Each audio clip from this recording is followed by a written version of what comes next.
Hi Scorpio, welcome to your April 2023 Astro-Tarot scope with me, Raphael from Reydiant Reality. It's an absolute pleasure to have you. Thank you so much for being here. Thank you so much for joining me.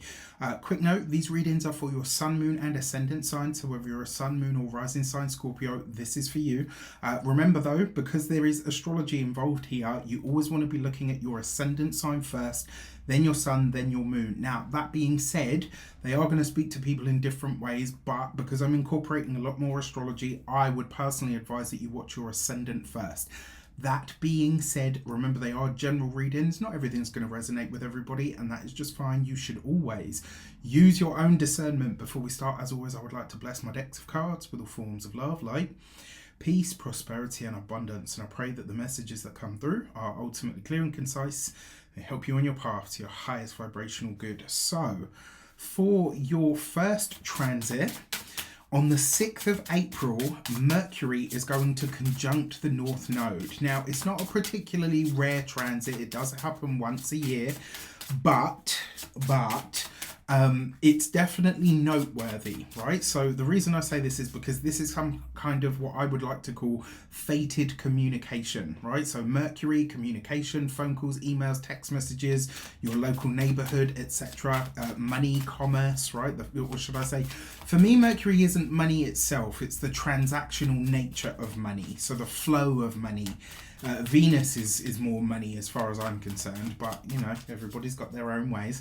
Now, that being said, this for you is happening in your 7th house of partners, so your boyfriend, girlfriend, husband, wife, your significant other, the person or the people that you spend the most one-on-one time with. This is also the house of contracts, marriage, pacts. It's also the house of open enemies. So who are your open enemies? Your competitors are found in the 7th house, just like the relationship that you have with your doctor, with your astrologer, with your tarot reader, your Astro-Tarot reader, right? So that's that kind of, for those of you that have had personal readings with me, of course. For the rest of you, this is more kind of like 11th house stuff, I would say. Now, this is a relationship message, so a fated message or communication that comes in around your relationship from your significant other, if you have one, or potentially about somebody that could want to be your significant other. So it could be that your partner announces something to you. So Mercury rules your 8th house, so it's likely to be that your partner coughs up a secret of some sort. And again, when I say like they cough up a secret, it doesn't have to be something awful like, oh, I've cheated on you, or do you remember the time our dog died, ... Do you know what I mean? It's not that. It doesn't always have to be like something horrible. It could just be, you know, I've just come into a big inheritance and I don't, know how we're going to spend the money, or I would like to give you some of it. Don't be surprised if a friend introduces you to someone, or even if a friend professes their affections. Very possible. Aside from all of that, this could be a collaboration that opens up a new pathway to some kind of powerful advancement in your future goals or plans for the long term. So what I would also say as well is I wonder if this communication kind of speeds things up for you, because Mercury is a very fast energy. And yes, all right, it's going to be in Taurus, so it will be slower, and it is going to go retrograde in the sign of Taurus this year as well. But even still, I do get the feeling that it'll highlight something and it will speed things up, especially where contractual natures or collaborations are involved. So for this, you have the King of Swords, you have the Queen of Pentacles, okay, and you have the Two of Wands, right? So the King of Swords, this suggests that whatever conversations or communications you're having with significant others or collaborators, this will require you to bring your A game, all right? Not to say that you don't already, but it very much will require you to really bring the goods. For your Queen of Pentacles, this could potentially be quite lucrative if you are willing to look at how you can apply this immediately, especially because the Two of Wands is here. So you're mixing, mingling, interacting with some kind of wealthy, well-to-do, preppy kind of person. Somebody that's, what we like to call upper crust. If you're from my side of the tracks anyway. Commoners mark me. There's no airs and graces with this one. What you see is what you get. So, which is why, you know, I'm a little unrefined and a little unpolished, but so what? That's part of my charm. That being said, you've got the King of Swords and the Queen of Pentacles. Both of these two represent specialists in their own right, and you've got the Two of Wands here. So I'm going to do a little satin. I'm going to take the Two of Wands. You see the two wands, one either side, and we're going to do this, right? We're going to put the Two of Wands in between the King of Swords and the Queen of Pentacles. And so suddenly we have a slightly different story here. And that is what you are trying to balance out is your thoughts, your ideas, with your actions, and also the resources that you have immediately available to make those ideas come to life. It comes through a fated message or communication from a partner, a collaborator, even a competitor. You could see somebody do something and think, shit, I need to bring up my, I need to bring my A game. There's something here that suggests that, and like I said, it's not to say that you're not already, but there's something here that suggests maybe you're having to really, you got to bring it up somehow. All right. For your next transit on the 11th of April, the Sun is going to conjunct Jupiter. This for you is happening in your 6th house of your daily grind, the house of drudgery, they called it in the old astrology. And so what I call this is the maintenance house. So this is like, if you have a car, this is where you have to wash the car. This is washing your bed sheets. It's, doing the spring clean. It's all of that kind of energy. Not a particularly sexy space, but it's what keeps everything looking sexy, right? Including you, your physical self, your health, your vitality is all 6th house stuff. Now, for you, this is you're getting a potent push forward. So you've got the Sun, an energy of illumination, authority figures, consciousness. The soul energy is the Sun. And then you've got Jupiter, which is philosophy, higher beliefs, it's wisdom, it's prophecy and happiness, abundance, growth and expansion. This is all happening in the 6th house, right? So this is an insight into your health, your personal health, your physical health and vitality, the 6th house.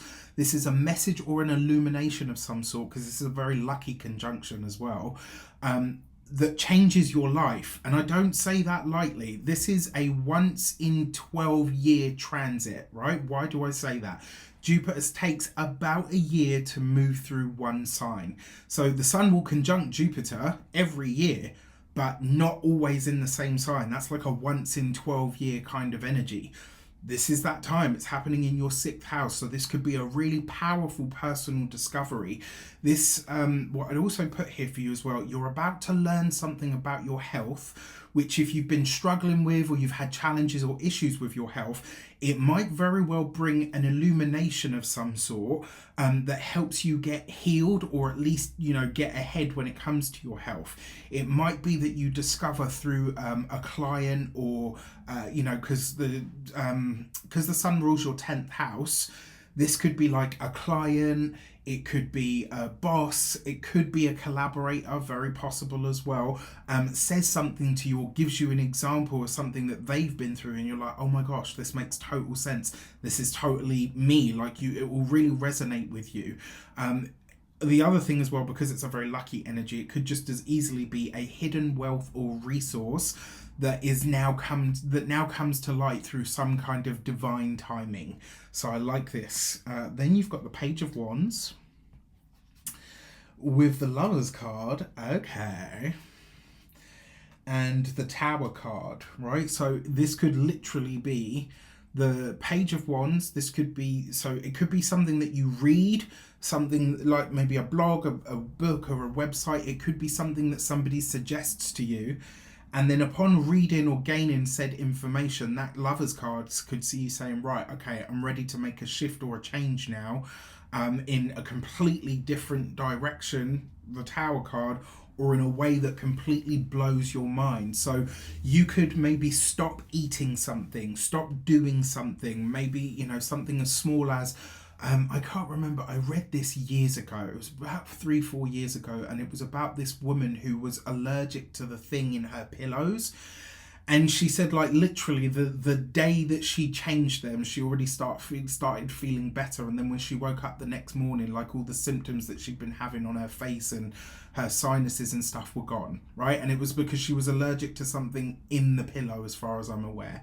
So it could be something that, you know, like, you do it and maybe the results are instant. It's possible, you know, not guaranteed, but definitely possible. Another thing, because this is a very lucky energy and the 6th house is also to do with your work, this could be, especially because the sun rules your 10th house as well, right? This could literally be some kind of big moment or some kind of revelation or realization that comes in about a collaborator or someone that could really help you get ahead by amplifying your voice in some regard. So it could be, you know, it could be really nice. So as if that wasn't enough, on that same day, on the 11th of April, Pluto is going to come into a trine with Venus, right? So Pluto is at 0 degrees of Aquarius at this point, and Venus is going to be at 0 degrees of Gemini. So they're in a gorgeous, very tight, exact trine, actually, right? And remember, these are air signs. Gemini and Aquarius are both air signs. And so what this means is, because they're both at 0 degrees, so there's a fresh start in your ideas, in your thinking in some way, shape or form. Now, the 8th house is where Venus is going to be for you. The 8th house for you is, it's territory that you already know, because it's a house that you are associated with. It could bring a sense of peace and harmony to some of your deeper thoughts and maybe even healing. It's also making you very sexy, very alluring, very magnetic at the moment, right? Venus is attraction, harmony, money, wealth, and, you know, beauty. But Pluto is magnetism and, you know, intensity and depth. So this is a very magnetic transit, a very powerful transit as well. If you've got worries or concerns around home, property, or family matters, a fresh start here might really highlight to you what needs to be adapted and where new ideas need to be applied. And the key is communication, because these are air houses. So communication, ideas, chucking things around, like verbalizing them, vocalizing them, that's what's going to help. That's what's going to do it.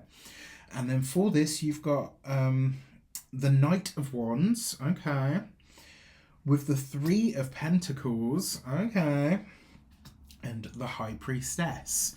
So the Knight of Wands, especially in regards to the transit, it does suggest that you have that fiery, passionate energy that is backing you up, right? It's allowing you to get kind of really clear on what you're passionate about and how, you know, the things that you do want to get into bed with, right? After all, it is 8th house energy. Well, 8th, 4th house stuff that we're talking about, but still. With that 3 of Pentacles, this is new ways of seeing something, because the 3 of Pentacles is learning. It's learning, you know, new information, it's adaptation as well. And so this with the Knight of Wands, this is passionate ideas that are helping you adapt what it is that you feel ready to start bringing more of, especially into your home and family. I wouldn't be surprised as well, especially with that High Priestess there, if this is something that you learn that is not common knowledge, right? You've got 8th house transit going on there as well, which is the house of secrecy. So there's definitely something being shared with you here. You might not be, you know, maybe someone says to you, listen, I'm swearing you to secrecy, but here's what you need to know. So, you know, it'd be interesting to see how it shapes up. And then for the last transit that I want to look at for you, on the 20th of April, the Sun will be at 0 degrees of Taurus and Pluto will be at 0 degrees of Aquarius. Still, it's going to be there right the way through till, I think it's like July. Then it comes back into Capricorn for its last stint, and then it will come into Aquarius in January for, you know, that will be it for the 20 years. Although it does dip back in, I'm pretty sure it's like right at the end of 2024 actually that Pluto will be fully in for, you know, the last sort of moment, for the last sort of stay, let's say. Now for you, This is happening across your 4th house and your 7th house. So 4th house, your home, property, family, your deep your deep emotional makeup, like the structure of your inner emotional world is the 4th house. And it's also the house of, a lot of astrologers say that the 4th house is father and the 10th house is mother. I don't see it that way. I see it the other way around. I think the 4th house is the mother and the 10th house is the father. So yeah, I don't know, however you feel, but that's what I feel. The 7th house is, like I say earlier, partnerships, relationships, contracts, significant relationships of a one-on-one nature. In these spaces, you're going to find illumination that potentially grinds your gears. Now, remember, the thing about a square is it makes you uncomfortable enough to say, this, I'm not having this experience again, so I get proactive about it and I start doing something about it. Your ruler in the home sector is bringing an intensity via the family or something from or within the home. Clashes with what you need from a partner or potentially your career could come up here. So what you want for yourself and what's required from you at home might come up against some kind of friction. Whatever happens, this is because something new that comes into your world that's unexpected, because the sun's at 0 degrees of Taurus and Pluto's at 0 degrees of Aquarius. So whatever it is, it's something brand new, and it's like maybe something that you really want, but at the same time, in order to have that, there's going to be some stuff that needs to be figured out. For this, you have the 5 of Swords, so potentially some arguments or challenging harsh words here with the 5 of Cups, and there is going to be something that you, in order to welcome whatever this new thing is into your life, there is going to be something that you need to let go of or release. There's no getting around it. That 5 of Cups is a card of loss and or mourning. So the 5 of Swords is an argument of some sort that leads to potentially a loss. Doesn't mean that a relationship is breaking up. It's possible for a select few of you. We have to call a spade a spade. It's very possible. And then you've got but it's not for everybody. You know, like you know when your relationship's at an end. I think everybody does. You know, unless everything's going really good and then your partner just suddenly says, well, you know, everything's really great, so I'm going to break up with you. Right? It doesn't make sense. You usually feel it coming, right? Whether whether you're ending it or someone else is, you usually feel it in some space, like it's coming, you know that you're not happy or whatever. With that 7 of Cups, the options that are available and viable, right, may come up. There's something here that you are needing to let go of, potentially needing to phase out. Now, the 7 of Cups is a card of self-illusory tendencies. And I've got to be honest with you, it looks like some of you may, for the sake of keeping the peace or the status quo, which is something that Scorpio likes, you say what you like. Yes, Scorpio is a water sign, but it's a fixed sign. You guys like comfort. You like things to stay as they are. You like things to be solid and rigid at sometimes. And I've got to be honest with you, I feel like some of you may deny yourself or put something down in order to keep the status quo happy. Why do I say status quo so often? Jesus, mind your bloody business. I'm so sorry. That's one of my manifestation alarms. See, I practice what I preach. That 7, and because you've got 2 5s, right? And all 5s harken back to the Hierophant, which is the status quo, the establishment within our lives. You've got 2 5s. 2 5s represents a vigil. This is something potentially that you're choosing to put down or put away for the sake of keeping the peace. And I've got to be honest with you, because of the combination of cards, the chances are it will cause some sort of resentment. If you don't want to put something down, don't. All right, find a way to have your relationship and the thing that's welcoming itself into your life. Both. Find a way. You will. You're a Scorpio. You can do this. So your first week of the month, you have the High Priestess, hidden things revealed in that first week of the month. And I think it will probably have something to do with that Mercury conjunct the North Node. Very possible. The other thing as well, pay attention to your psychic impressions, nudges and hunches. Then you've got the Fool card, right? Now this coupled with the Fool card coupled with the High Priestess, This is something that you don't see coming, something that you won't know until you know it. Doesn't matter how psychic you are, what power you think you do or don't have, or whatever. This isn't me pulling rank because I'm a tarot reader. This is me basically saying you won't see this coming. You can't. I can't, right? Even as an outside perspective, I can't, because it's the High Priestess with the Fool. It's a hidden thing revealed in a way that nobody gets to see. The Fool card is fate, destiny. It's the all. It's the hand of, God, the universe, whatever you want to call it. So this first half of the month is definitely going to be one of revelations for sure. Again, doesn't always have to be doom and gloom, right? Look at that. The Fool card coupled with the Empress is birth. That's a pregnancy. So for a select few of you, maybe you realize you're pregnant and you really don't know what to do about it. Maybe that's the thing that turns your world upside down. Maybe that 4th house, 7th house thing is you get pregnant, or your significant other gets pregnant, and you guys have already decided that you're not going to have kids. And now that your significant other or you are pregnant, you feel different about it and you want to keep that child. Maybe, just maybe, that's the revelation, So it'll be interesting to see. And then look, the Hierophant card.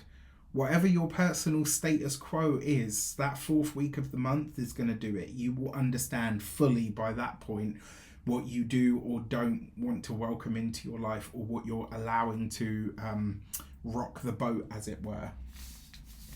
All right, and then for your moons, so on the 6th of April, you have a full moon in Libra in your 12th house. I'm not going to go into great detail here just because I'm going to be doing your new moon and full moon reports.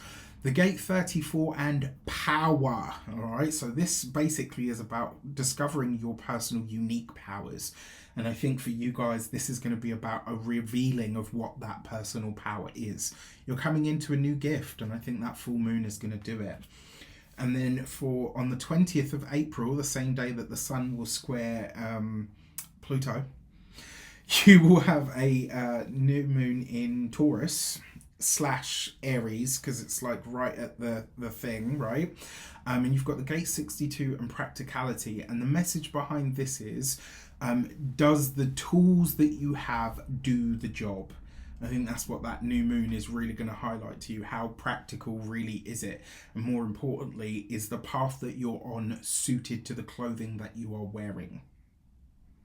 Okay, with that said, I wish you an abundance of all of that good stuff. Let me know in the comments. Do you love it? Do you loathe it? How does it speak to you? I know you're probably thinking, hang on a sec, where are the different sectors of my life? Those will be coming in separate videos, because these are, otherwise it's just going to be really long videos that I don't think anybody's going to enjoy. All right, with that said, take care. Let me know in the comments, and I'll see you soon.